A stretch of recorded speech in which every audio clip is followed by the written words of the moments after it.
തുടങ്ങുന്നത് നമ്മുടെ കഥാനായകനായ ലിയാങ്ങിനെയും നായികയായ യുവിനെയും കാണിച്ചുകൊണ്ടാണ്. സാറ്റ് കളിക്കുന്നത് കൊച്ചുകുട്ടികളാണെന്ന് നിങ്ങൾ വിചാരിക്കുന്നുണ്ടോ? എങ്കിലതേ ഇവിടെ നോക്കിയേ, ഈ ടീനേജുകാരും സാറ്റ് കളിച്ചുകൊണ്ടിരിക്കുകയാണ്. അവിടെ ഒന്നിച്ചൊളിക്കാനായി കയറിയിരിക്കുന്നത് നമ്മൾ മുന്നേ കണ്ട ഈ രണ്ടുപേരും. ആ ഒരു സമയത്ത് തന്റെ ഈ ഒരു ഫ്രണ്ടിന്റെ അടുത്ത് ഇങ്ങനെ ഇരിക്കുന്ന സമയത്ത് അവൾ ആലോചിക്കുന്നത് മുഴുവൻ അവളുടെ ലൈഫിൽ ഇപ്പൊ ബ്രേക്കപ്പ് നടന്നിട്ട് വെറും 7 ദിവസങ്ങളെ ആയുള്ളൂ എന്നതാണ്. ബ്രേക്കപ്പിന്റെ സങ്കടം മാറാനൊക്കെ ഒളിച്ചുകളി നല്ലതാണ്. എന്തായാലും ലിയാങ് ആകട്ടെ തന്റെ അടുത്തിരിക്കുന്ന യുവിനെ കിസ് ചെയ്യാനായി നോക്കുന്നുണ്ട്. പക്ഷെ എന്തേലും സാധിക്കും മുന്നേ അവിടേക്ക് ഇവരുടെ മറ്റു ഫ്രണ്ട്സ് എത്തി രണ്ടുപേരെയും കണ്ടുപിടിക്കുന്നു. അങ്ങനെ കുറച്ചു നേരം ഫ്രണ്ട്സിന്റെ കൂടെയുള്ള തമാശ പറച്ചിലും ഒളിച്ചുകളിയും വർത്തമാനങ്ങളും ഒക്കെ കഴിഞ്ഞ് എല്ലാവരും പിരിയുന്നു. ആ ഒരു സമയത്ത് ഒറ്റയ്ക്ക് വീട്ടിൽ പോകാനായി നിൽക്കുന്ന യുവിന് ലിയാങ് ലിഫ്റ്റ് കൊടുക്കുന്നുണ്ട്.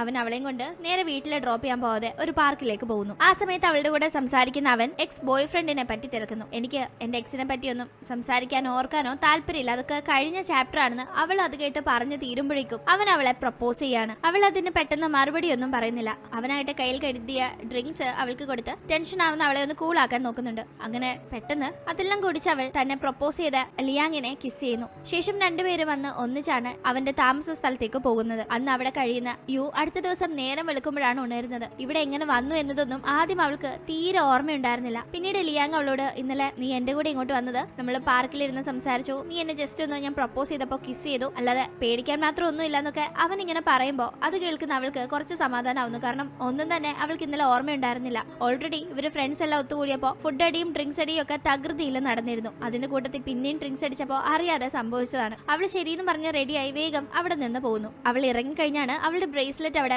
ഊരിക്കിടക്കുന്ന കാര്യം അവൻ കാണുന്നത്. വേഗം തന്നെ അവൻ അത് അവളെ ഫോൺ വിളിച്ച് അറിയിക്കുന്നുണ്ട്. പിന്നീട് കുറച്ചു കഴിഞ്ഞ് അവൾ അത് കളക്ട് ചെയ്യാനായി അവന്റെ താമസ സ്ഥലത്തേക്ക് എത്തുമ്പോ അവിടെ അവൻ ഒരു പെൺകുട്ടിയോട് സംസാരിച്ച് നിൽക്കുന്നത് കാണുന്നു. പെട്ടെന്ന് അത് അവൾക്ക് തീരെ ഇഷ്ടപ്പെടുന്നില്ലെങ്കിലും അവൾ അത് പ്രകടിപ്പിക്കുന്നില്ല. അങ്ങനെ അവനോട് ബ്രേസ്ലെറ്റ് എനിക്ക് പെട്ടെന്ന് പോകണമെന്ന് അവൾ പറയുമ്പോ അവൻ ബ്രേസ്ലെറ്റ് തപ്പുന്നു. പക്ഷെ എത്ര തപ്പിയിട്ടും അവന്റെ മുറിയിൽ നിന്ന് അത് കണ്ടെടുക്കാൻ സാധിക്കുന്നില്ല. ചേടാ, ഇവിടെ ഉണ്ടായിരുന്ന ബ്രേസ്ലെറ്റ് ഇപ്പൊ ഇത് എവിടെ പോയിന്ന് അവൻ ചിന്തിക്കുമ്പോഴാണ് ഒരുപക്ഷെ മുന്നേ റൂം ക്ലീൻ ചെയ്യാനായി എത്തിയ ലേഡി അതെടുത്ത് കളഞ്ഞിട്ടുണ്ടാകുമോ എന്ന് അവൻ ഓർക്കുന്നത്. വേഗം തന്നെ അവൻ ട്രാഷ് ബിന്നിലെല്ലാം അത് തപ്പുന്നു. അവൾക്ക് അത് കൊടുത്തില്ലെങ്കിൽ മോശമാവും എന്ന് നല്ല ടെൻഷനോടെയാണ് അവൻ അത് തപ്പുന്നത്. ഒടുക്കം ഭാഗ്യത്തിന് അത് കിട്ടുന്നുണ്ട്. എന്നിട്ട് അത് അവളെ ഏൽപ്പിക്കുന്ന സമയത്തും അവൻ അവളോടുള്ള ഇഷ്ടം എന്തായാലും അവളൊരു ചിരി മാത്രം ഉത്തരമായി കൊടുത്ത് അവിടെ നിന്ന് പോകുന്നുണ്ട്. അങ്ങനെ അവിടെയുള്ള സമയത്താണ് അവൻ ഒരു ഫോൺ കോൾ വരുന്നത്. അമ്മയ്ക്ക് തീരെ വയ്യെന്നും എത്രയും പെട്ടെന്ന് നാട്ടിലേക്ക് തിരിച്ചു വരണമെന്നും കോളിലൂടെ അവൻ അറിയുന്നു. എന്തായാലും അവൾക്കും തന്നോട് താല്പര്യമുണ്ടെന്ന് അവന് തോന്നി തുടങ്ങിയത് കൊണ്ട് തന്നെ നാട്ടിലേക്ക് പോകുന്ന കാര്യമൊക്കെ അവളെ ചെന്ന് കണ്ട് പറയാനായി അവൻ ഒരു കേക്ക് വാങ്ങാനായി പോകുന്നുണ്ട്. അവൾക്ക് ഇഷ്ടപ്പെട്ട ഫ്ലേവർ കേക്ക് വാങ്ങിച്ച് തിരിച്ചു പോരാൻ നിൽക്കുമ്പോഴാണ് അവിടെയുള്ള ഒരു കഫേയിൽ യുവും അവളുടെ എക്സ് ബോയ് ഫ്രണ്ടും സംസാരിച്ചിരിക്കുന്നത് അവൻ കാണുന്നത്. അവർ ഒന്നിച്ച് ചെയ്ത പ്രോജക്റ്റിന്റെ പ്രിപ്പറേഷന്റെ കാര്യമെന്തോ സംസാരിക്കാനായി കണ്ടതാണ്. പക്ഷെ മാറി നിന്ന് കാണുന്ന ലിയാങ് ഇവളെന്തിനാണ് ഈ എക്സിനെ കണ്ട് സംസാരിക്കുന്നത് എന്ന രീതിയിൽ അത് നോക്കുന്നു. എന്തായാലും ആ സമയത്ത് അവരുടെ അടുത്തേക്ക് പോകുന്നില്ലെങ്കിലും പിന്നീട് രണ്ടുപേരും കണ്ടുമുട്ടുമ്പോൾ അവൻ അവൾക്കൊരു ബോക്സ് കൊടുത്തിട്ട് ഒന്നും മിണ്ടാതെ പോവാണ്. എന്താണ് അതിലെന്ന് തുറന്നു നോക്കുന്ന അവൻ എഴുതിയ ഒരു കുറിപ്പാണ് കാണുന്നത്. ഇനി നമ്മൾ തമ്മിൽ കാണാൻ ചാൻസ് ഇല്ല, നീ ഹാപ്പി ആയിട്ട് ഇരിക്കണമെന്ന് അവൻ അതിൽ എഴുതിയിരിക്കുന്നത് വായിച്ചവൾ അവിടെ എല്ലാം അവനെ അന്വേഷിക്കുമ്പോഴേക്കും അവൻ അപ്പോഴേക്കും എങ്ങോട്ടോ പോയിട്ടുണ്ടായിരുന്നു. ലിയാങ് ആകട്ടെ അമ്മയ്ക്ക് വയ്യാത്തത് കൊണ്ട് തന്നെ നാട്ടിലേക്ക് തിരിച്ചുപോയി. അവൻ ഈ ഒരു പ്ലേസിലെ താമസക്കാരനായിരുന്നില്ല.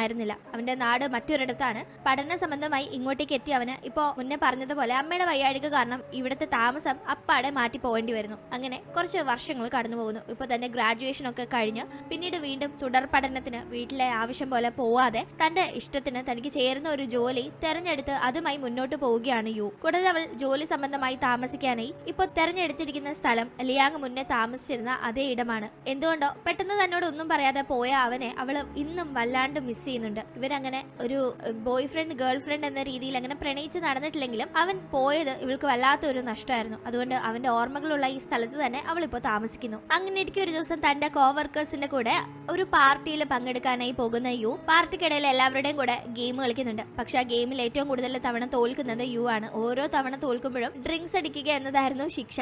അങ്ങനെ അത് കുടിച്ച് ആകെ ഫിറ്റ് ആവുന്ന അവൾ അവിടെ നിന്ന് തനിയെ വാഷ്റൂമിലേക്ക് പോകാൻ നോക്കുമ്പോൾ അവളുടെ ഈ കണ്ടീഷൻ കണ്ട് അവളെ മിസ്യൂസ് ചെയ്യാനായി അവിടെ നിന്ന് ഒരു അപരിചിതൻ നോക്കുന്നുണ്ട്. പക്ഷെ ആ ഒരു സമയത്ത് അവിടെ എത്തുന്ന ഒരാൾ അവളെ സേവ് ചെയ്യുന്നു. അയാളെ കണ്ടാൽ നമ്മുടെ ലിയാങ്ങിന്റെ അതേ ഫേസ് കട്ടാണ്. അവളും ഇത് ലിയാങ് ആയി തോന്നി അവൻ വിളിച്ചപ്പോ അവന്റെ കൂടെ പോകുന്നു. അങ്ങനെ അയാളുടെ അപ്പാർട്ട്മെന്റിലേക്ക് അവളെ കൊണ്ടുപോകുന്നുണ്ട്. അന്നും അവൾ നല്ല ഡ്രിങ്ക്സ് അടിച്ച് ഫിറ്റ് ആയിരുന്നു. അടുത്ത ദിവസം രാവിലെ മയക്കത്തിൽ നിന്ന് എഴുന്നേൽക്കുന്ന അവൾ ഉറക്കമെണ്ണിക്കുമ്പോൾ തന്റെ അടുത്തെങ്കിലും ആരെയും കാണുന്നില്ല. പരിചയമില്ലാത്ത ഒരു ഇടമായതുകൊണ്ട് അവൾ എഴുന്നേറ്റ് പോകുന്നു. അങ്ങനെ തിരിച്ച് തന്റെ താമസ സ്ഥലത്തേക്ക് എത്തി റെഡിയായി ഓഫീസിലേക്ക് പോകാനായി ഒരുങ്ങുന്ന സമയത്തെല്ലാം അവളുടെ ഉള്ളില് താൻ ലിയാങ്ങിനെ ആണോ ഇന്നലെ കണ്ടത് എന്ന ചിന്തയായിരുന്നു. കാരണം കണ്ട മുഖം അവ്യക്തമായി അവൾക്ക് ഓർമ്മയുണ്ട്. എന്തായാലും അവൾ ഓഫീസിലേക്ക് എത്തും മുന്നേ അവരുടെ കമ്പനിയുടെ പുതിയ ഡയറക്ടർ അന്ന് ചാർജ് എടുത്തിട്ടുണ്ടായിരുന്നു. പുള്ളിക്കാരനെ കണ്ടാൽ എക്സാക്ട് ലിയാങ്ങിനെ പോലെ തന്നെയാണ്. ഓഫീസിൽ എത്തിക്കഴിഞ്ഞ് പുതിയ ഡയറക്ടറിന്റെ കാര്യം അറിയുന്ന അവൾ അദ്ദേഹത്തെ മീറ്റ് ചെയ്യാനായി പോകുമ്പോൾ അവിടെ ലിയാങ്ങിനെ കണ്ടൊന്ന് ഞെട്ടുന്നുണ്ട്. പക്ഷെ മറ്റു സ്റ്റാഫ്സിന് മുന്നിൽ സംസാരിക്കാതെ അവരൊക്കെ മാറിയ ശേഷം ഡയറക്ടറിന്റെ അടുത്തേക്ക് ചെന്ന് എന്തിനാ എന്നെ അറിയാത്തതുപോലെ നിൽക്കുന്നത്, നീ എന്റെ ലിയാങ് അല്ലേ എന്ന് അവനോട് ചോദിക്കുന്നു.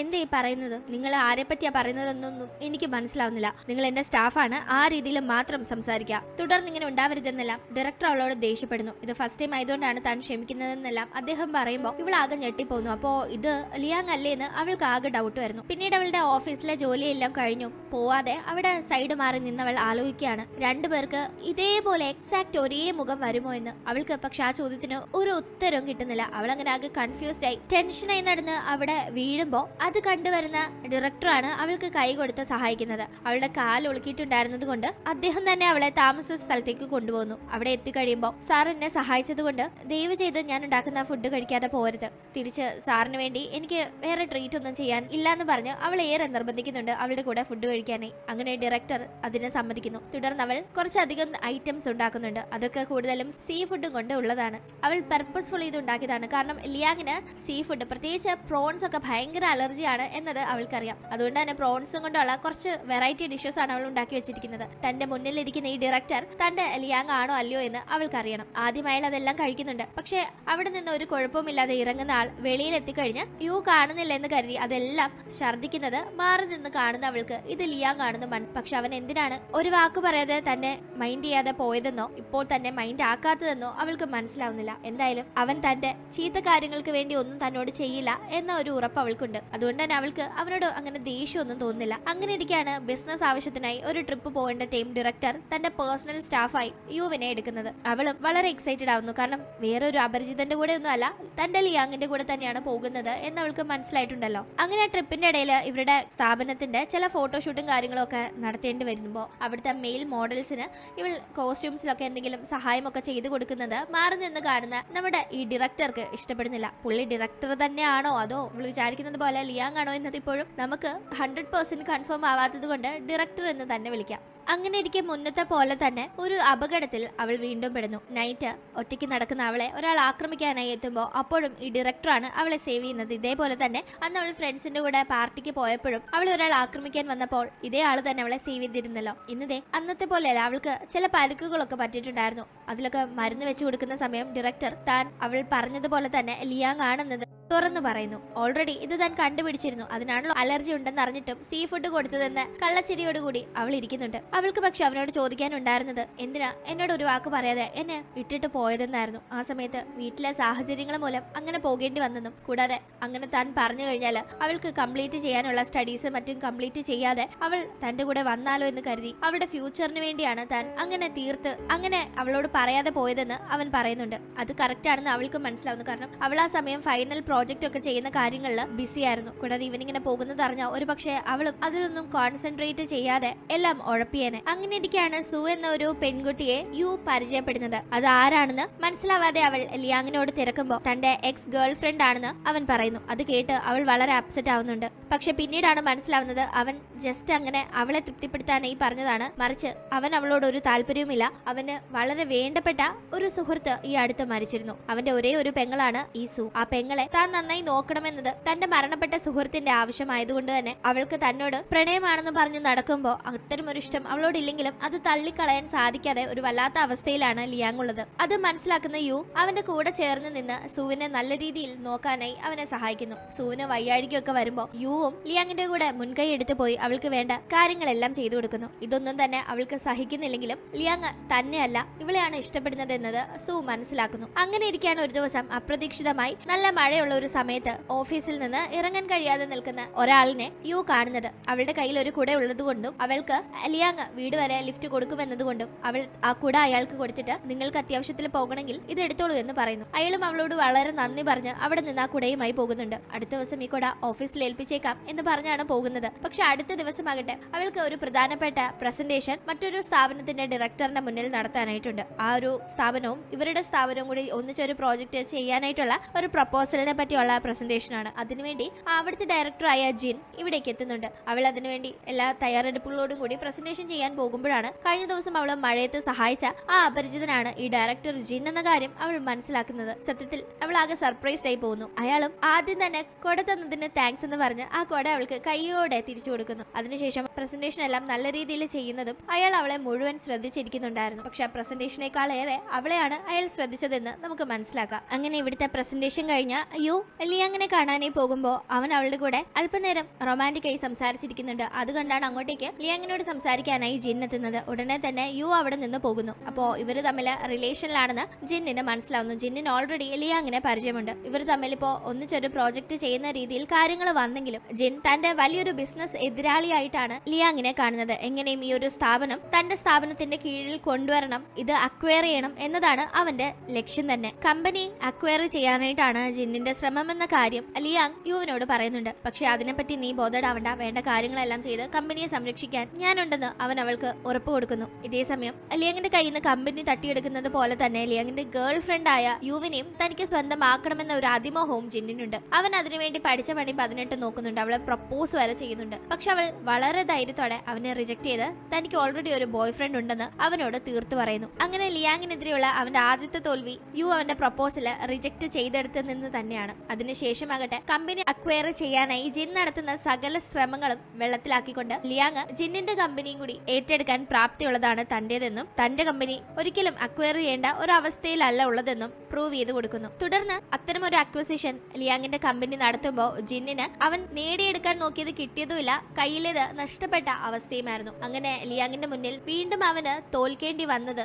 അവന്റെ ഉള്ളിൽ വലിയ സമ്മർദ്ദമുണ്ടാക്കി. ഒരു വട്ടം ലിയാങ്ങിനെ തനിക്ക് തോൽപ്പിക്കണം എന്ന ഒരു വാശിപ്പുറത്ത് അവൻ തെരഞ്ഞെടുത്തത് യുവിനെയാണ്. യുവിനെ അവൻ അങ്ങനെ തട്ടിക്കൊണ്ടുപോകുന്നു. ഇതേസമയം യു പറഞ്ഞതനുസരിച്ച് അവളെയും കാത്ത് ഒരു ഫാൻസി റെസ്റ്റോറന്റിൽ വെയിറ്റ് ചെയ്തിരിക്കുകയായിരുന്നു ലിയാങ്. അന്ന് അവൾ എത്തുമ്പോൾ അവളെ ഫോർമലായി പ്രപ്പോസ് ചെയ്യണം എന്ന മുന്നൊരുക്കത്തോടു കൂടിയായിരുന്നു അവൻ അവിടെ വെയിറ്റ് ചെയ്തിരുന്നത്. ഈ ഒരു കാഴ്ച സൂ കാണുന്നുണ്ട്. സൂവിന് താൻ ഇഷ്ടപ്പെടുന്ന ആളിനെ തന്റെ അടുത്ത് നിന്ന് തട്ടിക്കൊണ്ടുപോകാൻ നോക്കുന്ന ഒരാളാണല്ലോ യു. അതുകൊണ്ട് തന്നെ അവൾ അപകടത്തിൽ പെടട്ടെ എന്ന് തന്നെയാണ് സൂ മനസ്സിൽ വിചാരിക്കുന്നത്. പക്ഷെ അവൾ ഇൻ കേസ് അവിടെ നിന്ന് യു രക്ഷപ്പെട്ടാൽ അവളെ താനായിട്ട് ഇല്ലാണ്ടാക്കണം എന്ന ആ ഒരു ദുശ്ചിന്തയോടുകൂടി അവരെ ഫോളോ ചെയ്യുന്നു. അങ്ങനെ ജിൻ യുവിനെ കെട്ടിട്ടിരിക്കുന്ന സ്ഥലത്തേക്ക് എത്തുന്ന അവൾ ജിന്നിന്റെ കണ്ണ് തെറ്റുമ്പോൾ അവിടെ നിന്ന് യുവിനെ കടത്തിക്കൊണ്ടുപോകുന്നു. യു അപ്പോഴും ഈ സൂ തന്നെ പരിചയമുള്ളത് കൊണ്ട് തന്നെ സേവ് ചെയ്യുകയായിരിക്കും എന്നാണ് കരുതുന്നത്. അല്ലാതെ അവൾ ഇങ്ങനെ കൊണ്ടുപോയി അപായപ്പെടുത്തും എന്ന് ചിന്തിക്കുന്നതേയില്ല. പക്ഷെ അവളുടെ കണക്കുകൂട്ടലുകൾ തെറ്റിച്ചുകൊണ്ട് സൂ യുവിനെ ഒരു കോൾഡ് സ്റ്റോറേജ് പ്ലേസിൽ കൊണ്ട് തലക്കടിച്ച് ബോധം കെടുത്തുന്നു. അതിനുശേഷം അവളെ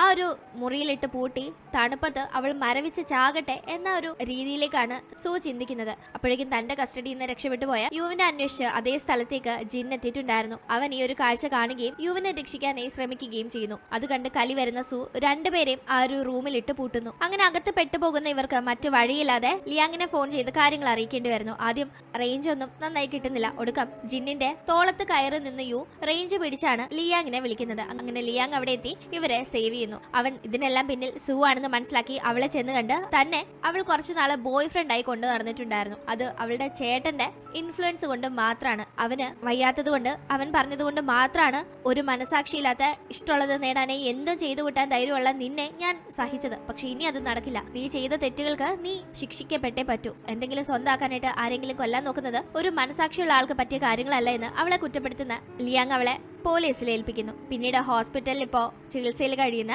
യുവിനെയും ജിന്നിനെയും അവൻ ചെന്ന് കാണുമ്പോഴാണ് നമുക്ക് മനസ്സിലാവുന്നത് ജിന്നും ലിയാങ്ങും സ്റ്റെപ്പ് ബ്രദേഴ്സ് ആണെന്ന്. അവർക്ക് ഒരച്ഛനും 2 അമ്മമാരുമാണ്. രണ്ടുപേർക്കും കുടുംബസ്വത്തായി കിട്ടിയതായിരുന്നു അവർ ഇപ്പോ നടത്തുന്ന ബിസിനസ്സുകൾ. പക്ഷെ ജിൻ അവന്റെ ബിസിനസ് നല്ല രീതിയിൽ നോക്കി നടത്തുന്നതിനേക്കാൾ താല്പര്യപ്പെട്ടിരുന്നത് ലിയാങ്ങിന്റെ ബിസിനസ് തകർക്കുന്നതിലും അത് സ്വന്തമാക്കുന്നതിലും ഒക്കെ ആയിരുന്നു. അങ്ങനെ അതൊക്കെ ചെയ്ത് നടക്കുന്ന അവനൊടുക്കം അവന്റെ കയ്യിലുള്ളതെല്ലാം നഷ്ടപ്പെട്ട് ഈ ഒരു അവസ്ഥയിലായി. ഇപ്പൊ തന്റെ തെറ്റുകൾ മനസ്സിലായി ആകെ തകർന്നു നിൽക്കുന്ന ജിന്നിനെ അങ്ങ് തള്ളിക്കളയാതെ കൂടെ ചേർത്ത് നിർത്തുകയാണ് ലിയാങ്. ജിന്നിന് ഒരു സ്റ്റെപ്പ് ബ്രദറിനോട് ഉണ്ടായിരുന്ന അസൂയ അത് മാത്രമായിരുന്നു ലിയാങ്ങിനോട് ഉണ്ടായിരുന്നത്. അതാണ് അവനെ കൊണ്ട് ഇത്രയും ചെയ്യിപ്പിച്ചത്. ഇപ്പോൾ എന്തായാലും അവൻ അതെല്ലാം മനസ്സിലാക്കി തെറ്റുതിരുത്താൻ തയ്യാറാണ്. അങ്ങനെ ഇവിടെ ഇവർക്കിടയിലെ പ്രശ്നങ്ങൾ സോൾവ് ആയി കാര്യങ്ങൾ നല്ല രീതിയിൽ മുന്നോട്ട് പോകുമ്പോൾ ലിയാങ് ആകട്ടെ തന്റെ ഗേൾ ഫ്രണ്ടായ യുവിനെ പ്രപ്പോസ് ചെയ്യുന്നു. ഒരിക്കൽ അവൻ ഇവളെ പ്രപ്പോസ് ചെയ്യാനായി കാത്തിരുന്നപ്പോഴാണ് സൂ കാരണം ഇവർക്ക് അത്യാഹിതം സംഭവിച്ചത്. ഇപ്പോൾ ആ പ്രശ്നങ്ങളെല്ലാം ഒതുങ്ങിയ ഈ ഒരു സമയത്ത് അവൻ പ്രപ്പോസ് ചെയ്ത് അവൾ അത് വളരെ ഹാപ്പിയായി അക്സെപ്റ്റ് ചെയ്യുന്നതും കാണിച്ചുകൊണ്ട് ഈ ഒരു കഥ